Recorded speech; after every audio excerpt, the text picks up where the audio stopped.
Chennai Silks. நம்மோட அரசியல் விமர்சகர் ஜெகதீஸ்வரன் இருந்திருக்கிறார். சார், ஆதவ அர்ஜுனா ஒரு அழைப்பை வெளிப்படையாக பகிரங்கமாகவே கொடுத்துருக்கிறாரு. அந்த திமுக கூட்டணியில் இருக்கிற நீங்கள் இங்கே வந்தீங்கன்னாக்கா உங்களுக்கு முழு மரியாதையும் கொடுக்கப்படும், ஆட்சியில் பங்கும் கொடுப்போம் அப்படின்னு சொல்கிறார்.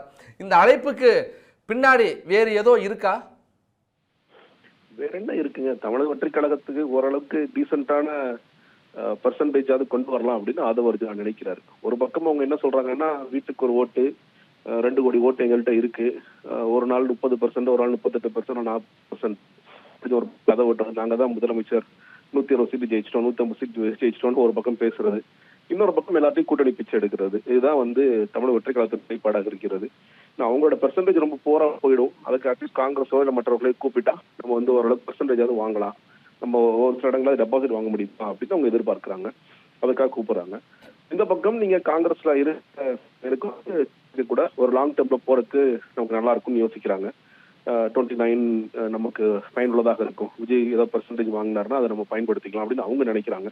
ரெண்டு பேருமே உழைக்காம படுத்துக்கிட்டே பெர்சன்டேஜ் வாங்கணும்னு நினைக்கிறாங்க. அதுதான் ரெண்டு அதுதான் ரெண்டு பேருமே மக்களுக்காக போகாத ரெண்டு கட்சிகளும் சேர்ந்து நம்ம ஓரளவுக்கு பெர்சன்டேஜ் வாங்க முடியுமா அப்படிங்கிற மட்டும் தான் அவருடைய ஒரு பொது நோக்கமாக இருக்கிறது. அதுதான் இந்த பக்கம் திமுக என்ன நெகோசியேஷன் போறதுனால அதிகமான சீட்ஸ் நம்ம கொடுக்க வேண்டிய ஒரு நிலைமை ஏற்படுது அப்படின்ட்டு அவங்க யோசிக்கிறாங்க. அதை குறைக்கணும், அதை கட்டுப்படுத்தணும்னா மற்றவர்களை வச்சு பேச வைக்கலாம், சில அமைச்சர்களை வச்சு பேச வைக்கலாம், சில பேரை வச்சு பேச வச்சா ரொம்ப எதிர்பார்ப்பு இருக்காது, குறைக்கலாம் அப்படின்னு ரெண்டு பேரும் பேர வலிமையை அதிகப்படுத்துறதும் வேற வலிமையை குறைப்பதற்கான முயற்சிகளும் தான் நடந்துகிட்டு இருக்கு. சரி, காங்கிரஸ், விசிக, தேமுதிக உள்ளிட்ட கட்சிகள் தங்களுடைய இடங்களை கூடுதலாக பெறுகிற பேர வலிமையை கூட்டுறதுக்காக தாவேக்காவை பயன்படுத்திக்கிறாங்க அப்படின்னு பார்த்தால், நீங்க இன்னொரு விஷயத்தையும் சொல்றீங்க. இவங்க கூட்டணிக்கு அழைக்கிறது ஆதவ அர்ஜுனா தமிழக வெற்றி கழகத்துடைய வைப்பு தொகையாவது திரும்ப தக்க வைக்கலாம் அப்படிங்கிறதுக்காக, டெபாசிட்டாவது தக்க வைக்கலாங்கிறதுக்காக இவங்களெல்லாம் கூட்டணி சேர்க்கிறாரு அப்படின்னு சொல்றீங்கல்ல.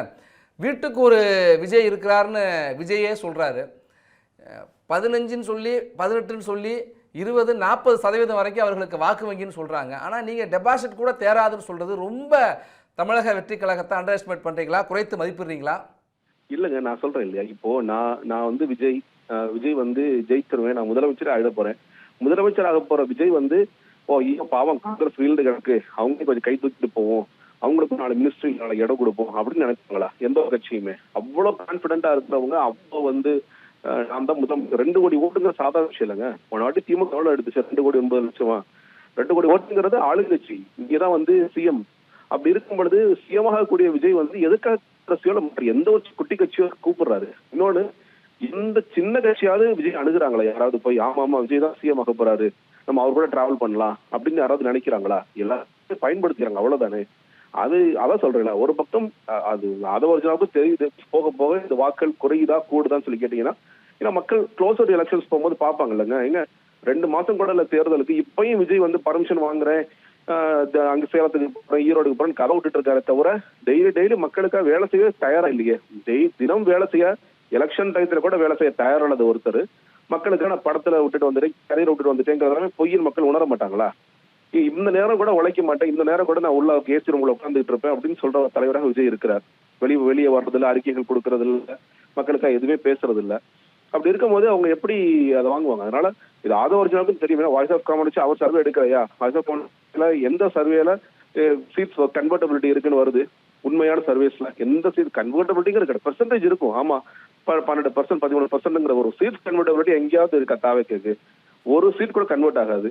அது தெரிஞ்ச காரணத்தினாலதான் சரி நம்ம கொஞ்சமாவது சீட்ஸ் தான் வாங்க. ஒரு அண்மை செய்தி, காங்கிரஸ் கட்சியினுடைய மேலிட பொறுப்பாளர் கிறிஸ் சோடங்கர் செய்தியாளர் சந்திச்சிருக்காரு. அதில் என்ன சொல்லியிருக்காரு அப்படின்னா, கூட்டணி குறித்து, தேர்தல் தொகுதி பங்கீடு குறித்து இறுதி செய்வதற்கான பேச்சுவார்த்தை திமுக விரைவில் தொடங்க வேண்டும். காங்கிரஸ் கட்சியினுடைய தலைவர்கள் தெரிவிக்கல. எங்களுடைய வருத்தமே என்னன்னா, திமுக இது வரைக்கும் இந்த பேச்சுவார்த்தை குழுவை அமைக்கவில்லை என்பதுதான் எங்களுடைய வருத்தமே அப்படின்னு சொல்றாங்க. ஆக இப்போ இதுக்கு முன்னாடி பத்திரிகையாளர் செந்தில்வேல் குறிப்பிட்டார், காங்கிரஸ் டிமாண்ட்லாம் பண்ணுற இடத்துல இல்லை, அப்போ இருந்தால் இருங்க போனால் போங்கிற முடிவுக்கு திமுக வந்துட்டு, இந்த இடத்துல கூட்டணி குறித்து பேச்சுவார்த்தை நடத்துறதுக்கான திமுக தரப்புலேருந்து ஒரு தயக்கம், ஒரு குழுவை அமைச்சிட்டாக்கா அப்புறம் பேச்சுவார்த்தையில் ஏதாவது சொல்லிட்டு அவங்க காரணம் சொல்லிட்டு வெளியே போகிறதுக்கு முன்னாடி இவங்களா வெளில போகட்டும்னு திமுக காத்திருக்கா காங்கிரஸ், அவங்களா போகட்டும் அப்படின்னு? இல்லைங்க, அந்த மாதிரி ஒரு முடிவு எடுத்திருந்தாங்கன்னா இன்னும் இந்த வீரியமா பேசுவாங்க. திமுக இருக்கிற சில தலைவர்களையும் வீரியமா பேசுவாங்க. போனா போகட்டும்ங்கிறது வெளிப்படையா சொல்லுவாங்க. முதலமைச்சர் தரப்புல இருந்தோ துணை முதலமைச்சர் அவரே கூட பேச ஆரம்பிச்சிருப்பாரு. இல்ல அந்த ஒரு முடிவுக்கு திமுக எனக்கு தெரிஞ்சு போகல. இன்னொன்னு அது வந்து கொஞ்சம் ஆபத்தாவும் முடியலாம். ஏன்னா இன்னைக்கு என்டிஏ ஒரு ஸ்ட்ராங்கான கூட்டணியா இருக்கு. அதே மாதிரி இப்போ அது ஒரு போட்டி தரக்கூடிய கூட்டணியாக இருந்துச்சு அப்படின்னா அது அவங்களுக்கு ரொம்ப க்ளோசர் எலெக்ஷன்ஸோடைய ரிசல்ட் வந்து ரொம்ப க்ளோசரா இருக்கும்போது அந்த ரிஸ்க் நிச்சயமா திமுக எடுக்க மாட்டாங்க. என்ன ஒரு ஸ்ட்ராட்டஜியா பாக்குறாங்கன்னா, இன்னும் சொல்ல போனா 2021லயும் ரொம்ப லேட்டா தான் அந்த தொகுதி பேச்சுவார்த்தை நடந்துச்சு. நம்ம ஏதோ இந்த முறை எல்லாரும் எதிர்பார்ப்பாங்க. ஏன்னா ஒரு 3வது புதிய கட்சி வந்ததுனால எல்லாருமே அதை பயன்படுத்திக்க பாக்குறாங்க. அப்படி ஒரு எதிர்பார்ப்பு இருக்கின்றது. இன்னொன்னு ரொம்ப க்ளோசர் எலெக்ஷன்ஸ் போனுச்சுன்னா ரொம்ப நாள் போட்டு இழுக்க வேண்டாம்ல. இப்பயே ஆரம்பிச்சிட்டோம்னா இவங்க 40 45 அப்புறம் கொஞ்சம் கொஞ்சமா குறைக்கணும், 2-3 சுற்று பேச்சுவார்த்தை நடத்தணும். இவங்க எப்படி யோசிப்பாங்க? சரி ஒரு பேச்சுவார்த்தையில உட்கார்ந்தீங்கன்னா அப்பா இவங்களுக்கு அவ்வளவு கொடுத்துரும், அவங்களுக்கு இவ்வளவு கொடுத்துட்டோம், இதான் நம்மள்ட்ட இருக்கு, இதான் நீங்க வாங்கி ஆகணும் அப்படின்னு ஒரு கம்பல்ஷனுக்கு கொண்டு போயிடலாம்னு சொல்லி பார்ப்பாங்க. அந்த மற்ற நன்றி ஜெகதீஸ்வரன், உங்கள் கருத்துக்களை பகிர்ந்து கொண்டு. தமிழக வெற்றி கழகம் கட்சி தொடங்கியதிலிருந்து தொடர்ந்து ஒரு வார்த்தையை சொல்லிட்டு இருக்காங்க, எங்க தலைமையில கூட்டணி, ஆட்சி அதிகாரத்தில் பங்கு கொடுப்போம். ஏன்னா கூட்டணி கட்சிகளை வெறும் அவங்கள வாக்கை மட்டும் வாங்கிட்டு நாங்கள் ஒதுங்கிட மாட்டோம், அவர்களுக்கு ஆட்சி அதிகாரத்தில் பங்கு கொடுப்போம் அப்படின்னு சொல்கிறாங்க. ஆனால் சொல்லி 2 ஆண்டுகள் முடிந்து 3வது ஆண்டில் அடியெடுத்து வைத்திருக்காங்க. இப்போது வரை எந்த கட்சியும் அந்த கூட்டணிக்கு போகவில்லை என்றாலும், ஆனால் அந்த தரப்பில் என்ன சொல்கிறாங்க அப்படின்னாங்க, இன்னும் நாள் இருக்குது, தேர்தல் தேதி அறிவிக்கப்படலை, 1 மாதம் 10 நாளைக்கு முன்னாடி இல்லை வேட்புமனு தாக்கல் தொடங்கியதற்கு பிறகு கூட அணிமாற்றம்லாம் நடந்திருக்கு, இன்னும் காலகட்டம் இருக்கிறதுனால திமுக கூட்டணியில் இருக்கிற கட்சிகள் அதிருப்தியோடு இருக்காங்க. காங்கிரஸ், விடுதலை சிறுத்தைகள் உள்ளிட்ட கட்சிகள்லாம் அந்த அதிருப்தியில் இருக்காங்க. அவர்கள் இந்த பக்கம் வருவதற்கான வாய்ப்பு இருக்குன்னு சொல்கிறாங்க. ஆனால் அவர்கள் ஒரு பக்கம் அதை மறுத்தாலும் கூட காங்கிரஸை பொறுத்த வரைக்கும் வெளிப்படையாக புகைச்சல், அதிருப்தி, பூசல் என்பது வெளிப்பட்டு கொண்டே இருக்கிறது. நம்மோடு தமிழக வெற்றி கழகத்தினுடைய ஆதரவாளர் கோகுல் கிருஷ்ணன் இணைந்திருக்கார். சார், நீங்கள் நிறைய உங்கள் தலைமையில் கூட்டணின்னு சொல்கிறீங்க, ஆனால் இது வரைக்கும் எந்த கட்சியும் வரல. இப்போது கூட திமுக கூட்டணியிலேருந்து வர்றவங்களுக்கு மரியாதையும் ஆட்சியில் பங்கும் கொடுப்போம்னு ஆதவர்ஜனா சொல்கிறார். ஆனாலும் ஒரு நம்பகத்தன்மையை தமிழக வெற்றி கழகம் பெறலை, அதனால தான் ஒரு கட்சி இங்கே வரமாட்டேங்குதுன்னு சொல்கிறாங்களே. சார், முதல்ல வணக்கம் சார். இதை பற்றி நம்ம கூட்டணி பற்றி ஏற்கனவே ஒரு காலில் கூட நம்ம பேசியிருக்கோம். ஸோ இப்பயும் சொல்கிறேன், கூட்டணி வரலன்றதான் நீங்கள் பேசுகிறீங்க. கூட்டணிகள் எலெக்ஷன் டேட் அனௌன்ஸ் பண்ண அப்புறம் மனு தாக்கல் பண்ற கடைசி நாள் வரைக்கும் கூட்டணிகள் வந்து மாறிக்கிட்டே தான் இருக்கும். அது எல்லாருக்குமே தெரியும், தமிழ்நாட்டில் இருக்க எல்லாருக்குமே அந்த விஷயம் தெரியும். இது ஒரு விஷயம். 2வது ஒரு விஷயம், நீங்க என்ன சொல்றீங்கன்னா, இது வரைக்கும் யாரும் கூட்டணி வரல அப்படின்னு சொல்றீங்க. இவர் கொடுத்த இந்த இம்பாக்ட், ஆட்சியிலையும் பங்கு அதிகாரத்திலையும் பங்குன்னு விஜயண்ணா கொடுத்த இம்பாக்ட் தான் இன்னைக்கு திமுக கட்சி உள்ள ஒரு சில சலசலப்பு நடந்துட்டு இருக்கு. இது உண்மைதானே? இது யாராலையும் மறுக்க முடியாது இல்லையா?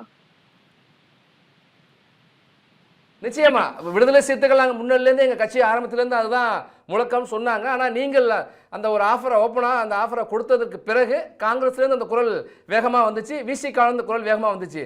இந்த இடத்துல தான் என்ன கேட்குறாங்க அப்படின்னா, இல்லை என்ன ஒரு பார்வையை முன்வைக்கிறாங்க அப்படின்னா, தாவேக்காங்கிற ஒரு கட்சியை பயன்படுத்தி விசிகாவோ காங்கிரஸோ அல்லது தேமுதிக உள்ளிட்ட கட்சிகளோ தங்களோட அதிக இடங்களை திமுக கூட்டணியில் அல்லது அதிமுக கூட்டணியில் பெறுவதற்கு, பேரம் பேசுவதற்கு, பேர வலிமையை கூட்டுறதுக்கு தாவேக்காவை பயன்படுத்திக்கிறாங்க. ஆனால் அந்த பக்கம் போக மாட்டாங்க அப்படிங்கிறாங்க. இல்ல, அது வந்து அவங்களோட எப்படி சொல்றது, அது வந்து அவங்களோட எண்ணம். ஸோ நம்ம அதை வந்து மறுத்து பேசவோ இல்லை அது இல்லைன்னு சொல்லவோ நம்மளால முடியாது. ஆனா இந்த இடத்துல ஒரு இம்பாக்ட் கொடுத்தது தாவேக்கா தான். தமிழக வெற்றி கழகம் தான் இந்த கூட்டணி கட்சிகள் இன்னைக்கு நீங்க சொல்ற மாதிரி காங்கிரஸோ இல்ல விசிகேவோ இவங்க எல்லாமே வந்து விசிகா வந்து இந்த 2 கட்சிகளும் இன்னைக்கு பேரம் பேசுறாங்க அப்படின்னாலுமே அது தமிழக வெற்றி கழகத்தினோட அந்த ஒரு ஓப்பன் காலால மட்டும் தான் இது நடக்குது. 2வது, இதுல வந்து நீங்க வரமாட்டாங்கன்னு சொல்றீங்க, நாங்க வருவோன்றதை இன்னுமே நாங்க நம்பிட்டு இருக்க காரணம் என்னன்னா, நாங்க கொடுத்திருக்க எங்களுடன் மக்கள் கூட்டணி இருக்கு. ஸோ நான் இப்பயுமே சொல்றேன் சார், தமிழக வெற்றி கழகம் வந்து மக்களுக்கு நல்லது செய்ய மட்டும்தான் உருவாக்குன கட்சி. இது மற்ற கட்சி கூட்டணி சேர்ந்து அவங்களுக்கு வெற்றி பெற்று அவங்களுக்கு சீட்டு கொடுக்கணுன்றதுக்காகலாம் இல்லை. அப்படி வந்தால் எங்களை நாடி வருபவர்களுக்கு ஆட்சியிலையும் பங்கு அதிகாரத்திலையும் பங்குன்றதுதான் விஜய் அண்ணா தெளிவா ஃப்ரம் டே 1ல இருந்து சொல்லிட்டு இருக்காரு. சரி கோகுல் கிருஷ்ணன், யார் வருவதற்கான வாய்ப்பு இருக்கு? தாவே கேட்ட வர வாய்ப்புகள் உண்டு, காங்கிரஸ் வரத்துக்கு வாய்ப்புகள் உண்டு. இப்போ திருமாவளவன் அண்ணா கூட ஒரு வார்த்தையை சொல்லியிருந்தாரு, பாமக உள்ள வந்தாங்கன்னா நாங்க வெளியே போறதுக்கு ரெடியா இருக்கோம் அப்படின்றது அவரே ஓப்பனா சொல்லியிருக்காரு. ஸோ அதுதான் சொல்லலைன்னா கூட்டணி கணக்குகள் சார், இப்போ கூட்டணி கணக்குகள் வந்து எலெக்ஷன் டேட் அனௌன்ஸ் பண்ணி மனு தாக்கல் பண்ற கடைசி நாள் வரைக்கும் கூட்டணிகள் மாறிக்கிட்டே தான் இருக்கும். இன்னைக்கு ஏடிஎம்கேல இத்தனை கட்சி, என்டிஏ கூட்டணியில இத்தனை கட்சி இருக்குன்னு நம்ம பேசுறோம்.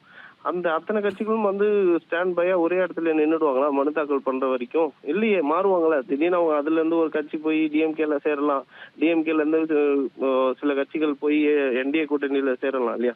சோ அதே போல் என்டிஏ கூட்டணியிலும் இருந்தும் திமுக கூட்டணியில இருந்தும் வந்து தாவேகாவோட இணையும்ன்றதுதான் நாங்க சொல்றோம். நன்றி கோகுல், உங்கள் கருத்துக்களை பகிர்ந்து கொண்டமைக்கு.